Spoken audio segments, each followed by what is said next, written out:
All right, team, how we doing? This is Coach Dana Cavalea checking in with you today on the Becoming a Champion show, where we are all about inspiration, motivation, and encouragement to move you along your high performance journey. And this week, we're talking leadership. It's a word that many of you are familiar with. You've probably read numerous books on the topic of leadership, and many people have definitely indulged in several books, several programs, maybe some courses on the topic. Maybe if you've taken some extra learning courses that are offered by your work, by your university, whatever it may be. Leadership. I think most people, if you ask them the question, do you want to be a better leader? Most people would say yes. I'd say 10 out of 10 hands would probably go up, or 9 out of 10 hands would probably go up. But today I want to remind you of what leadership is. And I wrote on this week, and I said, leadership, I want you to think about it by adding a couple words to the word leadership. And I said, if you could add "of the" to the word leadership, you'd have a easier time understanding what leadership is. So we're going to add "of the" leader of the ship. So leadership with the word "of the two words "of the" sandwiched in between, and you get leader of the ship. What does that mean? Coach, what does that mean, leader of the ship? Well, leader of the ship, what does the leader of any ship do, right? They're the commander. They have great responsibility. What does that mean to you? What does it mean to be the leader of the ship? Ask yourself, when you're thinking about the leader of the ship, what is that person's job and responsibility?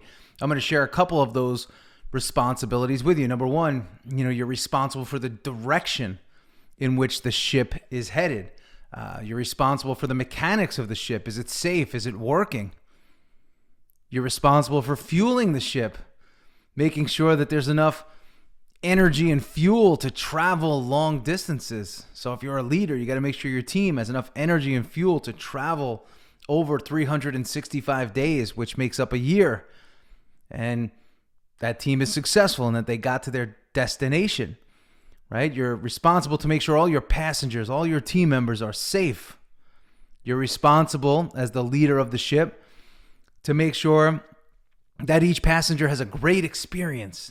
You're responsible for checking the radar so you can navigate storms and rough waters together with your crew, because we all know that the waters will get rough. Every great leader has to navigate through rough waters, which some people, most people, all people had to navigate through in 2020. You're responsible for having and choosing a crew that is talented, skilled, equipped, and has the ability to anticipate the captain's needs. You have to have people on your team that can anticipate the needs of the captain before the captain has to ask them. That's how you know you have a great team. That's how you know you are a great leader of the ship. You've chosen great people that can help you navigate, again, the rough waters. But most importantly, they could anticipate your needs as the captain before you ask them for something or ask them to do something. So you must make sure the ship gets maintained, right? We can't just set sail and not maintain our ship, or get to port and not check our ship to make sure it's ready to hit the waters again, right? So we got to be very aware of these things, right? You must make sure the ship ends up in the right port, because there's a lot of ports out there. There's a lot of lighthouses. We want to make sure that our ship ends up in the right port, in the right place, the right destination. That's the job of the captain, or the leader of the ship. You got to take care of your ship, the passengers, the crew, and those who work the dock. Everyone matters. That's the responsibility of the leader of the ship. So I wrote about this topic, leadership, in a way that's very different than most people, because I want you to remember leadership from the mentality and mindset standpoint of the leader of the ship. What does the leader of the ship do? Well, the leader of the ship does all of those things. So it's not just one thing that makes a great leader of the ship or a great leader.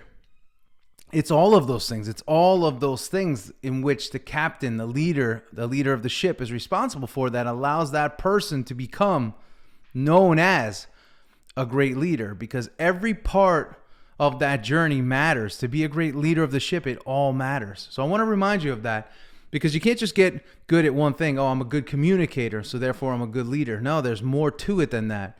So in order to become a complete leader, you have to understand all that goes into leadership. It goes beyond the book. It goes beyond the course. Leadership is developed and maintained every single day. And I want you to remember that, because it's a day-to-day focus. It has to be. And if you don't want to give it that sort of focus day to day, well, you're going to come up short most likely as a leader. And the other thing I didn't put here is, at the end of the day, the leader of the ship also has to trust themselves. They have to trust themselves, because the crew may tell you something. The waters may give you indication of something up ahead. But ultimately, as the leader of the ship, you always have to make the best decision for you, your crew, and everybody on board. And sometimes that means going against your crew. Sometimes that means going against some of the things that would make sense, but intuitively they don't. So you got to follow your gut. You got to follow your intuition. And by doing that, you lead everybody to where they're supposed to go, and you get that ship to port safely. So leader of the ship, that's the story. The story is of the leader of the ship. It's a great way for you to remember the responsibility of a leader. And it's a great way for you to remember how you can become an even better leader than you currently are. So I want to share that with you, whether you're in sports, business, whether you're leading a family, all of that matters. These same principles apply to, like I said, sports, business, family, you name it. I want to make sure that you're applying them there. So again, leader of the ship, be a great leader of the ship. This is Coach Dana Cavalea, and I hope you enjoyed this week's episode of the Becoming a Champion show. And if you did, like I said, if you can help me build this community, I love doing this. I love doing this every week for you. Share it, get it out there, give it to your coworkers, teammates, people that you think may benefit from the message. I try each week to come up with something new, something fresh, something that you could relate to, and most importantly, apply. Because without application, I'm just noise, and I don't want to be that to you. So this is Coach Dana Cavalea, and I'll see you next week. See ya.